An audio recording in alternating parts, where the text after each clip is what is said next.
So, an arrangement of stones in Georgia, known as the Georgia Guidestones, have stood in Elbert County, Georgia, for more than 40 years. Some call them the American Stonehenge. Now they're gone. What were they? Why were people upset by them? And where'd they go? Fox's Kevin Cork is on that story for us tonight. Hey, Kevin.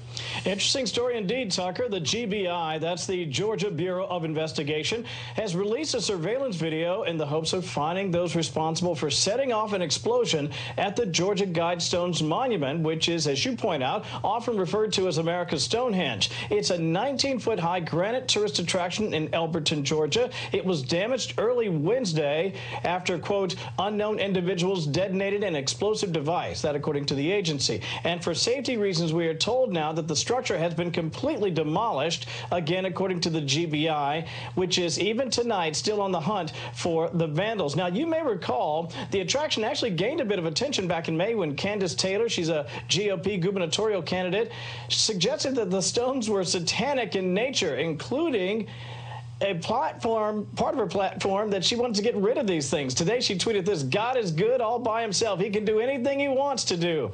And that includes striking down satanic Guidestones. Very interesting indeed. By the way, she said she wasn't supporting any idea of vandalism. She was simply saying if the Lord wants them out of there, they'll be out of there. Now, a lot of people who are into the paranormal have been wondering how in the world this ended up in such a unique place. We're talking about 6 granite slabs in the middle of Georgia, erected back in 1980. We still don't know exactly who erected those, but as they say on one of my favorite shows of all time, The X-Files, the truth is out there.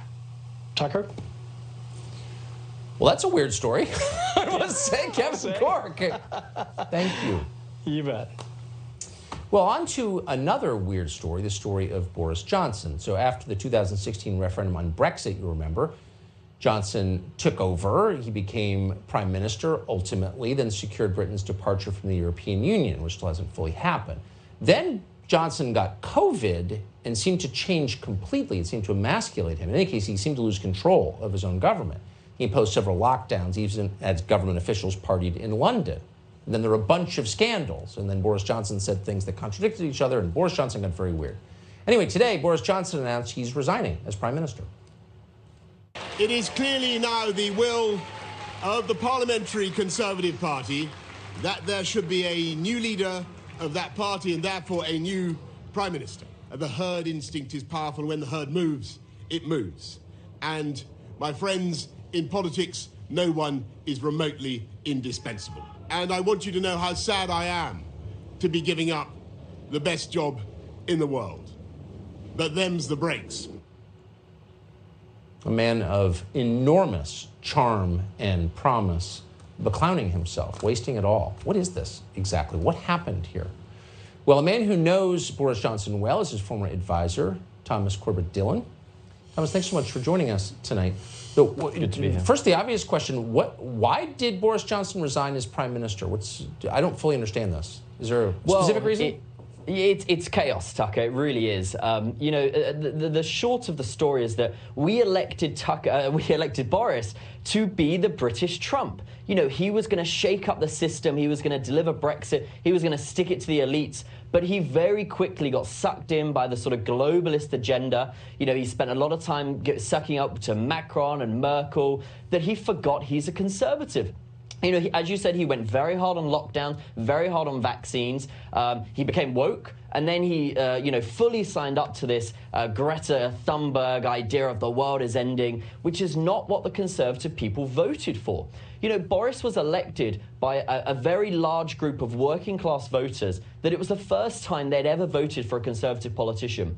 And these people want simple things: more jobs, lower tax, tough on crime, tough on the border, and tough on our enemies. But he got sucked into this globalist agenda that just wasn't what the people wanted. So eventually the MPs started listening to the people on the ground and realized that this was not the leader for them anymore.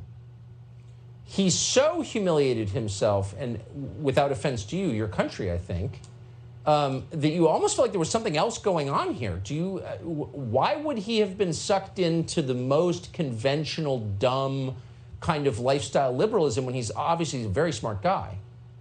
Yeah, he sort of, fell in with that elite crowd, and he was, traveling the world. He did a lot of time trying to save Ukraine and all of these things. What seems to happen is the government just lost their way. They didn't know what they were trying to do. They didn't know what the policies were. They tried to, do this global Britain thing, but we have huge issues in the UK, as America has too, and very similar things with, fuel crisis and inflation and all these things. That is what the people want, and that's not what he was delivering anymore. So it's a shame because he had a lot of potential. We were very excited when he had everything. He even had the hair like Trump, but it just didn't come through in the end. So sad. The whole thing is so, and also weird. I hope you get someone better. It doesn't sound like you're gonna. But Thomas, I appreciate your coming on tonight with that analysis. Thanks so much. Cheers. Thank you. So we've talked a lot about Taylor Lorenz. She is a journalist at the Washington Post. Check out her Twitter feed if you want to know what she's like. She's a very fragile person. But today she took it to a whole new level. Now, just to put it in context, imagine if you showed up at a public event dressed as Napoleon. The full outfit, the bicorn hat, the whole thing, talking about taking over the world. Men with nets would come from the side to pull you off. Well, that's almost what Taylor Lorenz did today. She showed up for an on-camera interview wearing some kind of weird face gear. Was she going to rob a liquor store? We didn't know. Here's what it looked like. Oh, there it is right there. And the most amazing thing was this took place in Washington. Not a single person said anything about it. So you can show up with this weird thing on your face and everyone acts like it's totally normal? She needs some time off. Well, we've got something we want to get to the bottom of. We'll tell you what it is next.